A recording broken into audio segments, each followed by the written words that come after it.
안녕하세요. 저는 올해 나이 68살이며 하루를 뜻깊고 행복하게 살려고 노력하고 있는 여자입니다. 인생 살면서 그동안 후회 없이 살았고 정말 열심히 살면서 누구에게 미움받으며 살았던 적 없었다고 생각했는데 갑자기 생기게 된 병 때문에 누군가가 저를 싫어하게 될 거라곤 5년 전까지만 해도 정말 꿈에도 생각한 적 없었습니다. 제 아들은 외국에서 근무를 하고 있습니다. 그러다 보니 한국에는 자주 오지 않아요. 그리고 워낙 속마음을 꺼내지 않은 스타일이라 밖에서 일 말곤 뭘 하고 다니는지 알 수가 없습니다. 한국에 돌아와도 집에 있는 시간은 거의 없어요. 그동안 만나지 못했던 사람들을 만나기도 바쁘니까요. 어렸을 때는 맨날 제 옆에 붙어서는 학교 가는 것도 싫어할 정도로 엄마 옆에 평생 있겠다고 했는데 시간이 지나면서 아들은 가족과 있는 시간보다 밖에서 사귄 사람들을 만나는 데 시간을 쏟게 되더라고요. 그렇게 커가는 모습을 보면서 서운한 마음도 들었지만 잘 살아가는 아들이 대견스럽기도 했습니다. 그런데 갑자기 저에게 만나고 있는 여자가 있다고 집에 찾아와서 저녁 식사를 같이 하고 있는데 예상하지 못한 말을 하게 되면서 정말 당황하게 되었어요. 한 번도 여자를 만나고 있다는 말을 저에게 한 적도 없고 개인 사생활을 철저히 숨기는 성격이라 좀 놀라기도 했었죠. 만나고 있는 여자가 있다고? 그 말은 결혼하고 싶다는 말로 들리는데 네가 엄마한테 그런 말할 성격이 아닌 거 뻔히 아는데 이런 거 말하는 거 보면 분명 마음속으로 어느 정도 결정을 하고 얘기하는 것 같은데 아빠는 알고 계시니? 아니요. 아직 아빠한테 얘기하지 않았어요. 엄마하고 일단 대화를 해보고 싶어서요. 결혼할 생각이 있어서 얘기한 거 맞아요. 그런데 저희 집안과 좀 차이가 많이 나요. 친구 소개로 만났는데 성격도 괜찮고 솔직히 그동안 만나왔던 여자들과 비교해보면 제일 괜찮은 것 같아요. 저희 집에서 함께 사는 걸 제일 중요하게 생각하는데 그런 부분도 충분히 이해해주고 있고요. 집안일이 어차피 여주댁 아주머니가 다 해주셔서 별 문제는 없다고 생각하는데 엄마와 서로 성격이 잘 맞아야 하잖아요. 그래서 저희 집에 인사드리러 왔으면 좋겠는데 엄마 생각을 듣고 싶어요. 괜찮으시다면 이번 주 주말에 같이 오고요. 아들은 결혼에 대해 벌써 확실하게 생각하고 있는 게 느껴졌어요. 그래서 얼굴이라도 한번 보고 싶어 주말에 데려오라고 얘기했죠. 그렇게 바쁘게 손님 맞을 준비하고 얼마나 괜찮은 여자 있길래 아들이 푹 빠져서 결혼까지 생각하는 건지 너무 궁금했어요. 집안 차이가 많이 나는 게 제일 문제가 많았지만 친구 소개로 만났다는 건 어느 정도 그 사람에 대한 인성이 바로 잡혀있는 사람일 거라 생각했었고 충분한 대화를 나눠보고 결정해도 늦지 않을 거라 생각했어요. 아들은 저희 집에 조심스럽게 여자를 데리고 들어왔고 저와 처음으로 눈을 마주친 여자는 청순하게 생기고 예의 바르게 보였습니다. 밝은 웃음과 함께 고운 목소리에 그래도 어느 정도 배운 사람 같은 느낌이 들어 궁금했었죠. 대화라는 게 어느 정도 코드도 맞아야 하고 지식도 비슷해야 대화가 이루어지잖아요. 서울대 나온 아들과 대화 코드가 맞으려면 충분한 지식이 뒷받침되어야 한다고 생각했어요. 그런데 대화를 하다 보니 지식도 많고 왜 아들이 이 여자에게 푹 빠져 있는지 알겠더라고요. 비록 부유한 집안은 아니지만 행실이 똑부러지고 워낙 아들을 잘 챙겨 주었습니다. 엄마 같은 느낌을 주었어요. 그리고 어느 회사에 다니고 있냐고 물어보니 통역하는 회사에서 근무하고 있어서 5개 국어를 한다고 들었습니다. 잠시 전화 통화를 하는 거 보면 현지인같이 외국어를 구사하는 게 정말 대단했어요. 그런 모습을 보곤 저도 빠져들게 되었고 며느리감으로도 괜찮을 것 같다고 생각했었죠. 만난 지 얼마나 됐냐고 물어보니 3년 정도 연애를 하고 있었다며 충분히 만나보고 미래를 함께해도 될 것 같은 확신이 들어 결혼 결심하게 된 거라며 둘이 주고받는 눈빛은 정말 심상치 않았습니다. 둘만 잘 살아가면 집안 문제는 감수하고 넘어갈 수 있을 거라 생각했어요. 남편은 워낙 바쁜 사람이라 인사 왔을 때 얼굴을 볼 수 없었지만 제 의견을 제일 중요하게 생각해주고 아들의 생각을 충분히 반영해서 결정하겠다며 둘만 좋으면 자기도 무조건 좋다고 찬성하게 되었어요. 그렇게 처음으로 인사 온 여자가 제 며느리가 되었습니다.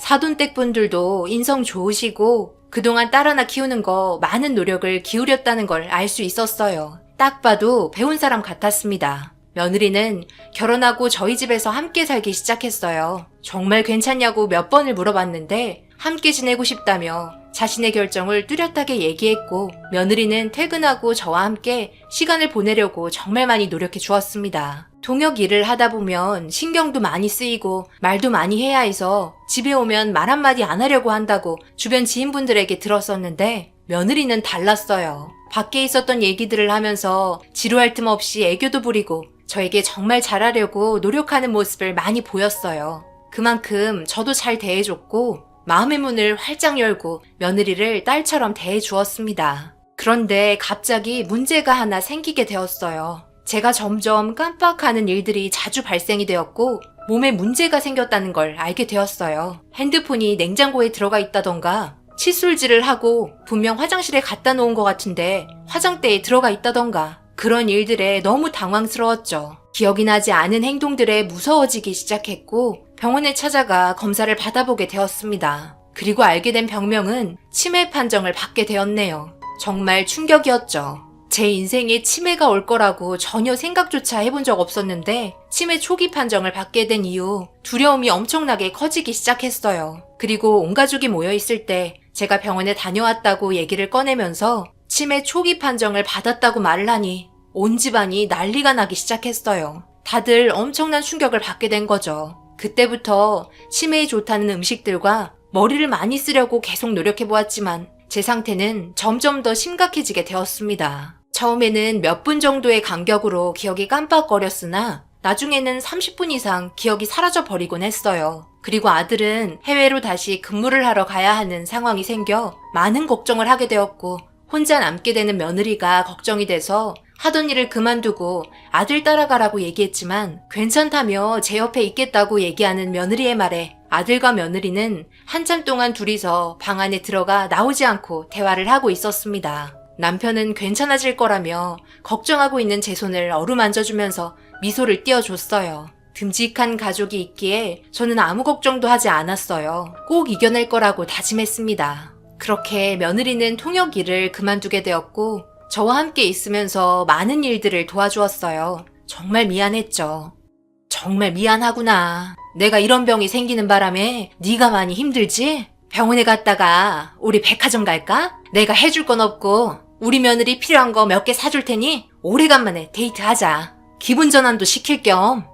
괜찮아요, 어머님. 너무 신경 쓰지 마세요. 제가 좋아서 어머님 옆에 있는 거죠. 그리고 인욱 씨가 해외로 가기 전에 저에게 카드 줬어요. 필요한 거 있으면 사고 어머님과 같이 여행도 다니고 좋은 추억 많이 만들라면서요. 한도 없는 카드라던데요? 제가 어머님 선물 사드릴게요. 오늘은 제가 어머님 모실 테니 맛있는 거 많이 먹고 좋은 시간 가지고 집에 들어와요. 그리고 항상 웃으세요, 어머님. 스트레스 많이 받으면 치매에 더욱더 안 좋대요. 좋은 생각만 하셔야 점점 좋아질 수 있는 거예요. 아시겠죠? 며느리는 아들이 해외로 떠나기 전에 카드를 받은 것 같았어요. 저에게 보여준 카드는 남편이 아들에게 쓰라고 준 카드였죠. 아무래도 장기간 다녀와야 하기 때문에 치매가 있는 저와 함께 있는 시간이 힘들지도 몰라 아들이 준 것 같았어요. 하지만 며느리는 먹을 거와 제가 입을 거 외에 카드는 사용하지 않았습니다. 그런 모습을 보는데 정말 며느리 하나 잘 뒀다고 생각했죠.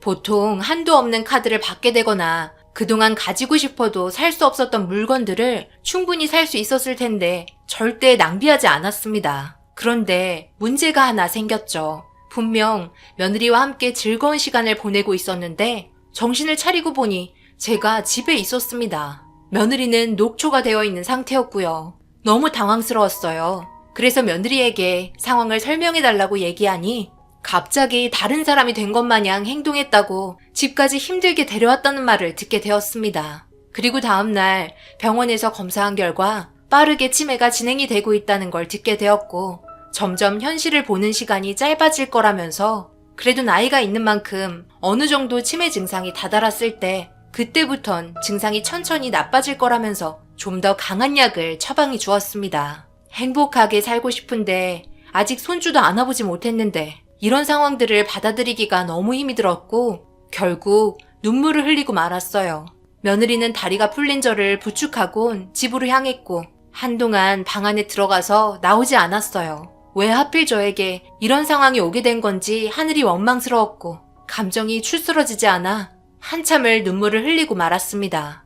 그리고 저는 반나절은 기억이 나지 않고 반나절의 기억만 남게 되는 상황까지 오게 되면서 정신을 차렸을 때 며느리와 눈이 마주친 순간 저를 보며 정말 싫다는 표정을 보이고 있었어요. 잠시 동안 며느리 얼굴을 살피면서 주변을 둘러보니 난장판이 되어 있었고 여주댁이 빠르게 치우고 있었습니다. 며느리의 이름을 부르는 순간 그제야 저를 보면서 정신이 들었냐고 한숨을 쉬기 시작했고 밑에가 축축해진 것 같아 바닥을 내려다보니 소변을 지리는 상황까지 오게 되었어요. 정말 사람 사는 게 아니었죠. 정신을 차렸을 때 나 자신의 모습을 보는 건 정신적으로 너무 힘들었고 그런 모습들을 며느리와 일하시는 분들에게 보였다는 게 너무 수치스러웠습니다. 그런 후에 이상하게 눈이 좀 따갑고 아파서 며느리에게 부축해달라고 부탁을 해서 화장실에서 씻고 나왔어요. 정신이 있는 시간만큼 제가 할 수 있는 건 빠르게 하고 싶었습니다. 기억이 없을 때 뭘 하고 있었는지 너무 궁금해서 남편의 서재에 들어가 CCTV가 녹화되고 있는 영상들을 보기 시작했고 그 모습을 보는데 정말 충격이었습니다. 제가 아기가 돼서는 온 집안을 휘젓고 다니고 있었어요. 저를 붙잡으려고 가정부 아줌마들이 쫓아다녔고 그럴 때마다 더욱더 난리 피우기 시작했죠. 그렇게 녹화된 영상 돌려보고 있는데 며느리가 양손 가득 물건을 사가지고 집에 들어왔어요. 그리고 제가 며느리 앞에서 무슨 말을 하고 있었고 그 순간 며느리가 저에게 무언가를 뿌려대기 시작하면서 저는 눈을 비비고 있었어요. 그제야 상황이 끝나면서 정신을 차리게 되었네요. 무엇을 뿌린 건지 알 수 없었지만 대충 분무기 같아 보였어요. 정신이 들었을 때 며느리와 저와의 사이는 좋지 않다는 걸 알 수 있게 되었습니다. 저를 피하기 시작하는 게 느껴졌죠. 그런 일상들이 계속해서 반복이 되고 있는 상태에서 저녁에는 그래도 정신이 있었기 때문에 남편과 대화를 할 수 있었습니다. 미안해요. 요즘에 저 때문에 많이 힘들죠? 나이가 먹어서 그런지 눈도 점점 앞이 보이지가 않아요. 어쩌다 이렇게까지 된 건지. 괜찮아. 좋아질 거니까 걱정 말고 병원에서 치료 잘 받고 약도 잘 챙겨 먹고 그래. 그래도 며느리가 열심히 옆에서 도와주고 있잖아. 그렇긴 하죠. 낮에는 대부분 기억이 나지 않으니까요. 그래도 정신 차려보면 항상 제 옆에 있어줘서 너무 고마운걸요? 말은 안 하지만 아마 엄청 힘들 거야. 그러니 며느리 입장에서도 항상 생각해줘야 해. 요즘 쇼핑하는 일이 많아졌는데 그냥 놔둬. 아무래도 스트레스를 풀 데가 없어서 그런 것 같아. 둘 다 많이 힘든 상태에서 이누기도 해외 가서 없으니까 더욱더 지치게 될 거야. 그나저나 이누기 이제 귀국할 때 됐지? 요즘 통화가 잘 안 돼. 많이 바쁜가 봐. 모두가 한자리에 모이면 그래도 다시 예전처럼 밝은 분위기가 올 테니까 조금만 참아. 남편도 많이 힘들 텐데 제가 힘들어하는 건 보고 싶지 않아서 그런지 평소와 똑같은 표정과 말투로 저를 따뜻하게 대해줬어요. 다음날 남편은 새벽같이 일을 하러 나갔고 저는 힘들어하는 며느리를 위해 아침 준비를 제가 하기 시작했어요. 언제 어느 순간에 정신을 잃을지 몰라 간단하면서도 빠르게 할 수 있는 음식을 여주댁과 함께 준비했습니다. 그리고 며느리 방문을 노크하려고 하는데 통화하는 소리가 들렸어요. 사돈댁과 통화를 하는 것 같았습니다. 제가 아직 깨어날 시간이 아니라서 그랬는지 목소리가 꽤 크게 들렸고 저는 사돈과 며느리의 대화에 손이 부들부들 떨리기 시작했어요. 듣고 있던 도중 정말 이건 아닌 것 같아 주머니에 있던 핸드폰으로 녹음을 하기 시작했습니다. 제가 봐왔던 며느리가 아니었기 때문이죠. 엄마, 이번에는 어디 백화점 가볼까? 좋은 물건 많이 있는 곳 알아놨다고? 응, 걱정하지 마. 어차피 그 돈 있네. 안전벨트하고 차에 놔두면 어디 나가지도 못해. 병원 데리고 다니는 것도 힘들어서 이제 안 데리고 다녀. 어차피 치매는 고칠 수 없다는데 뭐하러 병원 다니면서 시간 낭비해. 지금 컨트롤하기도 힘들어서 병원에서 치료받는 것도 쉽지 않아. 차라리 약 안 먹이고 급격하게 안 좋아지게 한 다음 요양원 보내는 게 제일 좋은 방법이지. 내가 카드 막 써도 아무 말도 하지 못해. 냄새나는 치매 노인 보살펴주는데 이 정도 보상은 받아야 하는 거 아니야? 조만간 요양원 보내기로 아버님과 대화 좀 해보려고. 그럼 완전 여기는 내 세상이지. 곧 있음 노인의 치매 증상 올 시간이다. 보면 한 10시쯤부터 치매가 시작되더라고. 엄마, 점심 먹어야 하니까 약속 장소로 나와요. 이 말을 듣는데 너무나 큰 충격을 받은 저는 급하게 방으로 들어갔어요. 떨리는 손으로 화장대 옆에 있는 약봉투를 보니 그동안 병원에 간 줄 알았는데 병원에 안 간 지 3개월이 지났더라고요. 일단 약봉투 안에 있던 약을 빠르게 먹고 침대에 누웠습니다. 며느리가 방문을 조심스럽게 여는 소리가 제 귀에 들렸고 제발 정신 잃지 말게 해달라고 기도했어요. 제가 자는 줄 알고 며느리는 방문을 다시 닫았고 정신을 잃기 전에 아들에게 지금의 상황에 대해 문자를 남겼습니다. 그리고 거실에 나오는 순간 기억이 사라졌고 다시 정신을 차렸을 때 저는 차 안에서 안전벨트를 하고 있었어요. 뒤이어 사돈과 며느리가 차에 올라타면서 점심을 먹었는지 백화점으로 향하기 시작했습니다. 자는 척하고 있는데 며느리는 한두 번 그런 게 아닌지 자연스럽게 대화를 이어나갔어요. 노인네 잘도 잔다. 아까만 해도 아주 난리를 치더구만. 지쳤나봐. 치매 노인 그래도 배는 고픈지 꼬르륵 소리가 들리네. 어쩌다 이렇게까지 된 건지. 불쌍하다 불쌍해. 덕분에 우리는 아주 편하게 잘 먹고 잘 살고 있는데 엄마랑 아빠 이번에 놀러 좀 다녀와요. 내가 카드 줄 테니까 걱정 말고 펑펑 쓰고 못 해봤던 것도 하면서 좋은 추억 많이 만들고요. 알겠죠? 그런데 계속 이렇게 해도 될까? 그래도 해야 할 건 하면서 이런 것도 받는 게 좋을 것 같은데 그만큼 널 믿는다는 건데 우리 너무 막 나가는 것 같아서 걱정이다. 꼬리가 길면 밟히는 법이야. 그래도 이렇게 쓰면서 사니까 좋긴 좋다. 그래서 돈 하나 봐. 다시 과거로 돌아가라고 한다면 나는 절대 못 돌아갈 것 같아. 이왕 할 거면 빨리 요양원 알아보는 게 좋을 것 같네. 그래야 마음이 편하지. 둘의 대화에 너무 소름이 돋았어요. 어떻게 이렇게까지 할 수 있는 건지 그동안 믿었고 딸처럼 생각했었는데 벌써 이런 식으로 행동하는 며느리가 너무 괘씸했습니다. 요양원 보내면 갈 수 있어요. 돈에 눈이 멀어 저를 이렇게 막대한 건 참을 수 없었죠. 눈을 감고 어떻게 일을 처리해야 할지 곰곰이 생각하던 도중 다시 정신을 잃었고 얼마의 시간이 흐른 건지 정신을 차렸을 때 현관에 서 있었습니다. 며느리는 저를 밀치면서 자기 옷을 털면서 저보고 노인 냄새 난다며 현관 입구에 있던 손소독제를 얼굴에 뿌리기 시작했고 소독제가 눈에 들어가면서 따가움을 느끼게 되었어요. 저번에보다 더 많이 눈에 들어갔는지 너무나 고통스러워 주저앉아서 비명을 지르자 며느리도 당황을 했는지 제 얼굴에 묻어있던 소독제를 티슈로 닦아주었습니다. 그래도 조금은 걱정이 되었는지 저를 끌고 화장실에 들어가 얼굴을 씻겨주면서 눈 상태를 확인하더니 괜찮다며 밖으로 내보냈습니다. 여주댁이 주방에서 저녁을 준비하다가 저를 부축해서 침대에 눕혀주는데 제 귀에 대고 하는 말이 사장님 서재에 아드님께서 들어가 있다며 집에 온 거 비밀로 해달라고 얘기하셨다고 저에게 상황을 설명해 주었습니다. 너무 놀랐어요. 아들이 저희 집에 왔다는 게 너무 반갑고 좋았죠. 화장대에 있던 남은 약을 입에 털어 넣었고 육체적으로 너무 힘이 들었던 저는 쓰러지고 말았습니다. 얼마의 시간이 흘렀던 건지 거실에서 큰 소리로 싸우는 목소리가 들렸어요. 남편의 목소리도 들려서 정신을 차리고 거실로 나왔습니다. 제가 걸어 나온 모습을 보는 순간 며느리가 제 팔짱을 끼면서 그동안 자기가 저에게 얼마나 열심히 보살펴 드렸는지 얘기해달라며 설명을 해주길 원했어요. 그래서 저는 제 손에 들고 있던 핸드폰에 녹음된 내용을 틀었고 그 안에 있던 통화 내용을 듣던 아들과 남편은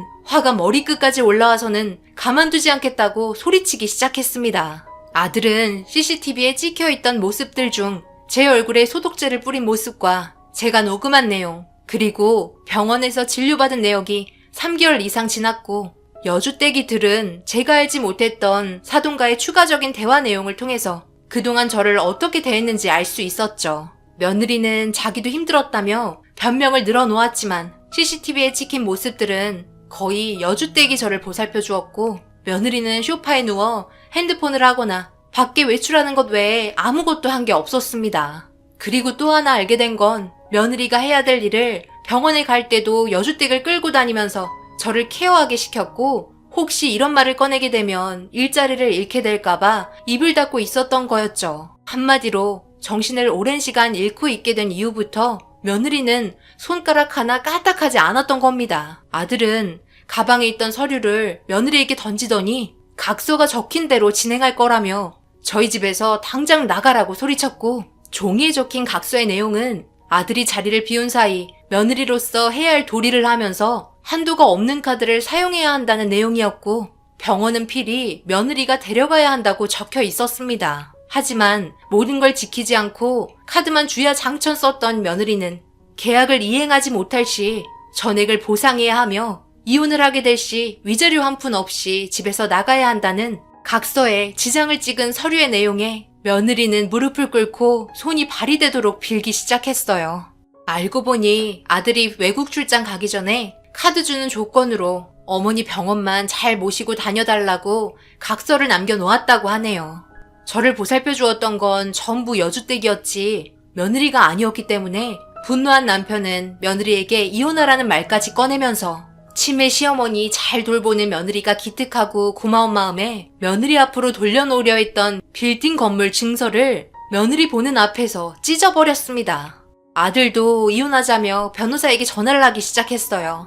결국 법정에 올라가게 된 며느리는 각서의 효능을 인정받게 되었고 그동안의 행실에 대한 증인들도 있기 때문에 아들의 카드를 사용했던 내역에 대해 전액을 보상해야 하며 저희 가족이 받게 된 정신적인 피해에 대한 소송을 하게 되었습니다. 사돈도 무릎을 꿇고 용서를 빌었지만 화가 머리끝까지 올라온 아들은 더 이상 용서하지 않았습니다. 저도 같은 마음이었죠. 제 치매로 인해 며느리의 본성을 알게 되긴 했지만 딸처럼 생각했었는데 이런 결과를 가져오게 되니 마음이 참 씁쓸하네요.